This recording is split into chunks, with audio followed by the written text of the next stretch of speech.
It's a dish that stands on its own. And at most, you might want a salad to go with it. And for our recipe today, we'll start with 300 grams of potatoes. One large potato cut into slices of about 2 millimeters, more or less. You can cut them a little thicker as well. And I'm going to use the microwave. I'm going to cook it in the microwave. Or you can also do it in a regular pot with water, no problem at all. It's just that in the microwave, it's easier, right? You just put it in and it won't absorb as much water, right? Cooking it this way, I think it turns out better. You just slice everything evenly. Once it's all done, just put everything here in this bowl. Cover it with plastic wrap, seal it well, and just put it in the microwave at 500 watts for about 6 minutes or until it's really soft. Meanwhile, let's grate 2 cloves of garlic. You can grate 1 clove or up to 2 at most. Otherwise, it will get too strong. The flavor. Here, you can also chop it really finely. It's just that I like it this way in this recipe. It will have a really strong flavor. That's why I use a maximum of 2 cloves, and here about 2 centimeters of ginger. We can grate it together. The ginger will give a really special flavor to our recipe. I always add it, right? I usually add ginger to my recipes because besides giving flavor, it's good for your health. All done. Done. Set it aside. An onion, just cut it in half here and then slice it as thin as possible. You can also add just half an onion, but for this recipe, the more onion you add, the better. It tastes even better because onion and potato go really well together. It's great. And it's ready.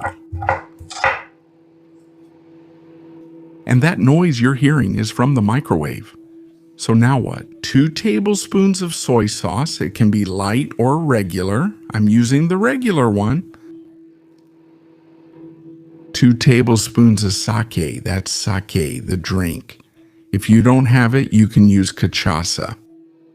2 tablespoons of mirin. 1 teaspoon of sugar, 1 heaping teaspoon of gochujang, which is a Korean chili paste.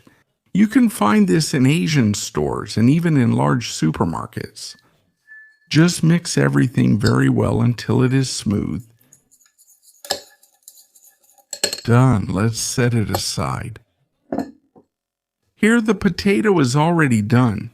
Be careful when opening it because hot steam comes out so you don't burn yourself.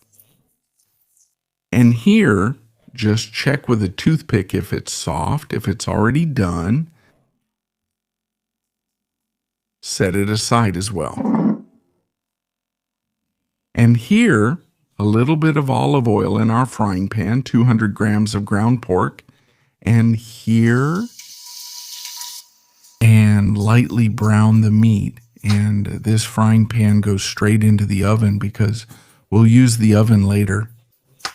If you don't have a frying pan like this, just transfer it to a baking dish like we did now and put it in the oven. I recommend this frying pan. It's really good. It's from Shark.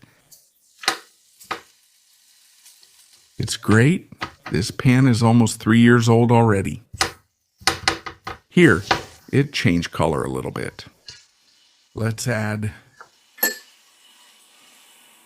all the garlic and ginger. And the onion. And now fry the meat until browned. And here you notice that I didn't add salt. I didn't put anything on the meat. I didn't season it. That's because we made that sauce, and that's why I like this recipe.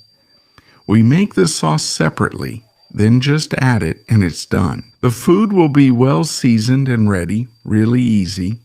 Here, everything's well fried. Just add all the potatoes. And mix well, mix carefully so you don't break the potatoes, very gently. Now add all our sauce, give it a stir here.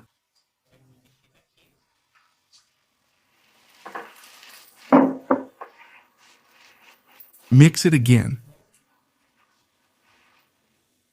And let's leave it on medium heat until some of the liquid cooks off and it coats all the potatoes and meat. Once everything is well mixed, just turn off the heat and add plenty of mozzarella, as much as you like. And done.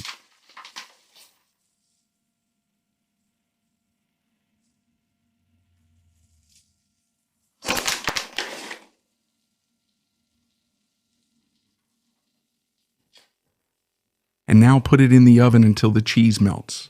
This skillet goes straight into the oven. If you don't have a pan like this, just transfer everything to a baking dish and put it in the oven until the cheese is golden.